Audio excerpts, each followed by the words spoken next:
Yo, what's going on, support the real weep, and we are back with another video, and today we will be looking at chapter 327.2 leaks and spoilers for Blue Lock. And if you guys do enjoy this video, please make sure to hit that like button down below, hit the subscribe button if you guys are new. Let's get straight into the video now. As we saw in the very last chapter, we saw Barutza literally recruiting 300 strikers to the Blue Lock community to see who will move on and join, and also verse our current Blue Lock team and Isagi. We saw one of the best strikers already, Kira, return. He wants another shot at Blue Lock. Even though he says he's not interested, he wants another shot so that he can crush Blue Lock and Isagi. Along him, we have Shindo.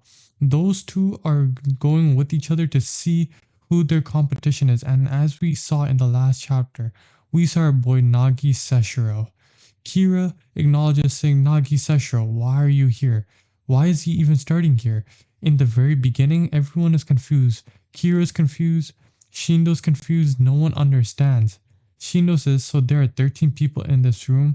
Got it. Nishikawa is in their team. Kira asks, more importantly, Nagi Seshiro, why are you here? Nagi says, you're pretty rude, you know. Talking so bluntly to someone you have just met. Kira says, sorry, but I want to know more about the guy who fought that damn Isagi, because Kira, he never really had the proper chance to fight Isagi. He was already eliminated from Blue Lock before he even had a proper chance. But Nagi, on the other hand, he has experience versing Isagi, and he also has experience beating Isagi and getting crazy goals. Kira says, I hate him so effing much. Bruce says, hey, my dear geniuses, all set? Are you guys ready? The first selection of the side B will be a birdcage. The rules are simple. The person chosen will now pick one partner. Those two become the birds. The remaining 11 become the cage, forming a ring around them, and the game begins. Basically, in other words, there's going to be one person, he chooses a partner. Those two have to try and intercept the ball from the 11 people around them in order to move on. If they fail, they stay in the cage and attempt the next game again. The next game will restart once the birds choose their next target. However, only the first 3 pairs to break through will be accepted. The 11 players must pass the ball around without letting the 2 birds steal it. If the 2 birds manage to steal the ball, they win. The time limit, however, for the 2 birds is 136 seconds. However, the pairs that succeed move on to the next stage.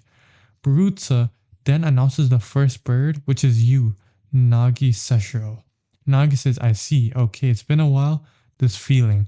Barutza says, now then, who is the partner that you will choose to fight alongside you? As we see, Nagi is fired up.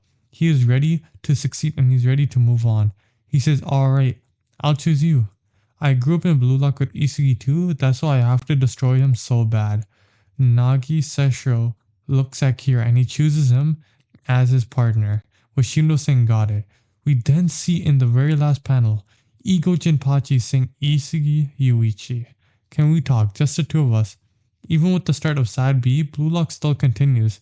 What is the true nature of the feeling of urgency at the deep end of the W Cup first round? With that being the end of the chapter, there is no break for next week, but with this chapter, we have lots of things going on.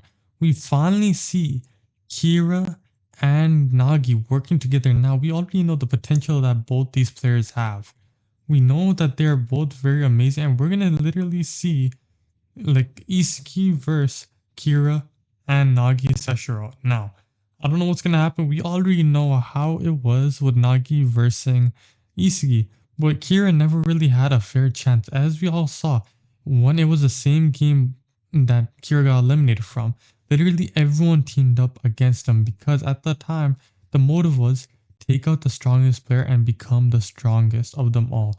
As we saw, Isagi and the likes of other people teamed up and got Kira eliminated. But what if Kira and Nagi literally pass this selection and they move on to verse Isagi? What is gonna happen? Are they gonna succeed? Are they gonna win? Because we know Nagi wants revenge. Literally, there's so many people who want revenge on Isagi. After the last match against Nigeria, we literally saw Michael Kaiser literally raging over Isagi. We literally saw Loki on Team France wanting to defeat Isagi, and we also saw Bunny Iglesias recognizing who Isagi was. At the time, he did not know, but he recognized who Isagi was, and he's literally pumped up. Everyone is pumped up to verse Isagi and to beat Isagi, but there can only be one winner. Kira can win, Nagi can win, Bunny Iglesias can win. Who is going to stop Team Japan? Because we already saw Team Japan against Nigeria. They literally cooked Team Nigeria 4-0. Utter domination. Literally didn't struggle even one bit. So what is the what's the author trying to tell us? Is Nagi and Kira going to be the key duo in order to beat Yoichi? Are they gonna be the next duo? Has Nagi found his next Ryo Mikakage? Because ever since Ryo, he has kind of been lost. He hasn't really had a partner. And what about Shindo? Because right now, as we see, Kira and Nagi are both the two birds. Most likely, they're gonna go on to the next stage because there's no way the author is gonna make Kira fail twice, and there's no way like Nagi's gonna lose. He's literally pulling a Killua from Hunter x Hunter. He's literally running it back, and I'm telling you, he's gonna crush them all, and he's literally gonna move on to the next round with ease. He's not gonna struggle. He's not gonna lose. I'm telling you guys this right now. But yeah, let me know what you guys think down below in the comments. And yeah, if you guys really enjoyed this video, please make sure to hit that like button down below, hit that subscribe button if you guys are new, and I'll see you guys in the next one. Peace.